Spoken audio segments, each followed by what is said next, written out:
Hello दोस्त। RRC group D exam 2022। मैं उम्मीद करूंगा कि 2018 जैसा रेलवे न करे जिसमें ग्रुप डी विद्यार्थियों के साथ गलत हो रहा है। कैसे कटअप भी इसीलिए हाई जा रहा है, कैसे इस वीडियो में, छोटे से वीडियो में डिस्कस कर लेंगे। पॉइंट क्या है? पॉइंट ये है कि जब आप आरआरसी ग्रुप डी की वैकेंसी भरते हैं तो आपसे पोस्ट प्रायोरिटी भरी जाती है या नहीं। आपका जवाब हाँ रहेगा या नहीं। तो आप कहिएगा हाँ, पोस्ट प्रायोरिटी भरी जाती है। अगर ग्रुप डी में पोस्ट प्रायोरिटी के साथ भरी जाती है फॉर्म, एलपी टेक्नीशियन में भरी जाती है, एनटीपीसी में भरी जाती है, मिनिस्ट्रियल एंड आइसोलेटेड कैटेगरी में भरी जाती है, और जितने भी जेई एसएससी एग्ज़ाम में भरी जाती है, तो सबका फाइनल रिजल्ट तो कम से कम एक जैसा हो। हम इसमें नहीं बात कर रहे हैं कि सीबीटी 1 का कैसा हो, सीबीटी 2 का कैसा हो। इन सब चीज़ों को मैं बाईपास कर रहा हूँ। मैं बाईपास कर रहा हूँ कि जब आपका पीटी एग्जामिनेशन हो जाए उसके बाद जो फाइनल रिजल्ट है वो कैसा होना चाहिए। आप कहेंगे कि कहना क्या चाह रहे हो, तो जो हम कहना चाह रहे हैं वो आप समझ चुके हैं। कटअप देखिए, कटअप एक ऐसा मात्रक है जिसके बिना तो किसी का सिलेक्शन ही नहीं होता, और कटअप आपकी पोस्ट प्रायोरिटी से लिंक नहीं किया जाए तो क्या हो सकती है? गड़बड़। और यही गड़बड़ी कर रही है रेलवे। 2/2018 में 12 डीबी तक पहुंच गए, पोस्ट नहीं भरा। उसका कारण भी है, मैं यहाँ पे दिखाऊंगा। ऑफिशियल डाटा, हम कोई पेपर कटिंग से नहीं बात करेंगे आपके पास। तो चलिए, मैं एक आपको लिए उदाहरण के ले लिया हूँ। यहाँ पे देखिए, railway recruitment cell, western railway, WR। Document verification आप जानते हैं, पहली बार हुआ लोगों को अच्छी खासी में लिया गया, दूसरी बार लिया, तीसरी, चौथी, पाँचवीं, छठी, सातवीं, आठवीं, नवीं, 10वीं, 11वां बार अभी भी पोस्ट खाली है। पता है क्यों? इसका एक कारण मेजर है। इसका एक मेजर कारण है, जो कटअप दिया जा रहा है वो कारण है। देखिए यहाँ पे कटअप आपको जो दिखेगा यूआर का, एक मिनट इसको मैं स्टेबल कर लूँ थोड़ा।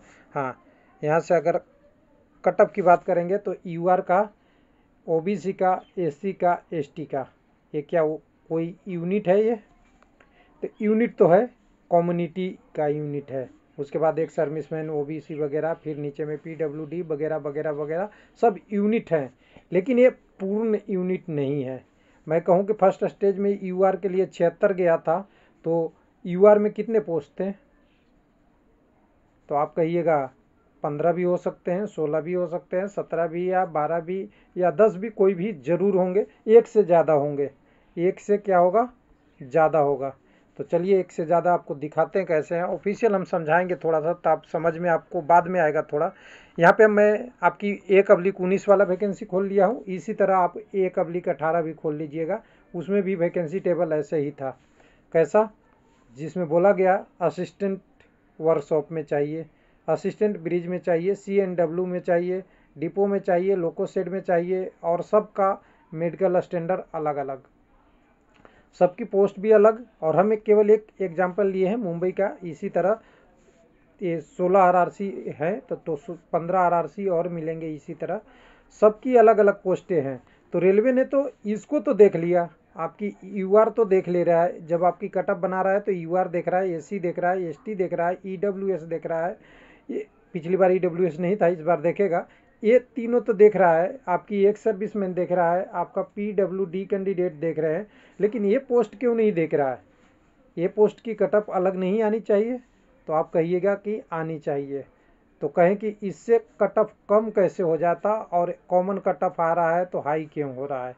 यही है सवाल इस वीडियो का, और इसी को हम लोग डिस्कस करेंगे। तो चलिए इसको लेके आता हूँ आपको थोड़ा सा समझाने के लिए। एलपी टेक्नीशियन में, एलपी टेक्नीशियन का अभी कल परसों एक मुंबई में पैनल जारी हुआ है। बाकी पुराना हम लेंगे तो बहुत दूर की बात हो जाएगी, तो हम कल परसों का ले लेते हैं जो आपका एलपी टेक्नीशियन का पैनल जारी हुआ है। एक मिनट, इसमें देखिए मैं कह दूं कि 134 नंबर कैटेगरी है। यहाँ पे ध्यान देंगे, ये 134 नंबर कैटेगरी ऐसा कैटेगरी है जिसमें पीसीएम लोग अप्लाई कर सकते थे। फिजिक्स, केमिस्ट्री, मैथ वाले 10+2 कैंडिडेट, और आईटीआई भी कर सकते थे, वेल्डर, इलेक्ट्रीशियन और इलेक्ट्रॉनिक्स मैकेनिक। ये सारे अप्लाई करके इस पोस्ट को भर सकते थे। और दोनों की कॉमन है क्वालिफिकेशन। तो इसका कट ऑफ क्यों अलग और इसका कट ऑफ क्यों अलग, ACR में अलग, CR में अलग, उसी तरह 36 में अलग क्यों? तो ये अगर ACR में ही है तो ACR के साथ 34 और 36 का अलग क्यों? उसी तरह 14 में फीटर का है, 25 भी फीटर से रिलेटेड है। मान लिए 34 भी फीटर इलेक्ट्रीशियन से है, 47 भी है, 51 भी है, 52 भी है, 54 भी है। ये सारे इलेक्ट्रीशियन की पोस्ट है। तो इन सारे पोस्टों का अलग अलग कट ऑफ क्यों और इधर से कम्युनिटी अलग अलग क्यों? इसलिए क्योंकि कैंडिडेट ने अपनी पोस्ट प्रायोरिटी में सबको आगे पीछे रखा है। कोई कह रहा है कि मुझे 47 पहले चाहिए, कोई कह रहा है 54 चाहिए। उसी तरह अगर मैं कहूँ 1 मिनट कि अगर ग्रुप डी वाले ने पोस्ट प्रायोरिटी भरा है कि मुझे सबसे पहले कौन सा चाहिए, TRD चाहिए। कोई कहता है कि मुझे ट्रैक मेंटेनर नहीं चाहिए। कोई लोग भर भी देता है, कोई लोग नहीं भी भरता है, क्योंकि ट्रैक मेंटेनर के जॉब डिफ़िकल्ट होता है, रेलवे में पोस्ट भी ज़्यादा होती है। तो सबका कट ऑफ कॉमन क्यों? जैसा कि मैंने अभी यहाँ दिखाया कि सबका कट ऑफ क्यों कॉमन दे रहा है यहाँ पे। तो यहाँ पे कट ऑफ कॉमन देने से रेलवे का तो नुकसान है, उन्हें मेहनत, रेलवे का तो फायदा है कि उनको मेहनत कम करना पड़ा है, लेकिन कैंडिडेट का नुकसान है। कैसे? अब ये डिस्कस हो गया, समझ गए होंगे कि वीडियो का मकसद यही था कि रेलवे को, हमें लगता है, मेरी डिमांड भी है, मैं डिमांड भी करूँगा रेलवे से कि रेलवे को ऐसा कट ऑफ बनाना चाहिए जिसमें सभी पोस्ट प्रायोरिटी को देखते हुए हर पोस्ट का अलग अलग कट ऑफ देना चाहिए। इससे बेनिफिट क्या होगा मैं बता रहा हूँ। माइक्रो लेवल पे बेनिफिट है, मेजर लेवल पे तो नहीं है। माइक्रो लेवल समझते हैं आप, वो माइक्रो लेवल पे, मेजर में तो बहुत ज़्यादा नहीं दिखेगा, लेकिन 1 से 1.5 नंबर 2 नंबर कट ऑफ कम हो सकता है माइक्रो लेवल पे। कैसे? तो मैं कह रहा हूँ, सबसे पहले आप ध्यान दीजिए, मैं कह रहा हूँ यहाँ पे लेके आता हूँ आपको थोड़ा सा समझाने के लिए। पोस्ट प्रायोरिटी, पोस्ट पे लेके आऊँगा, प्रायोरिटी आप अपना देख लीजिएगा।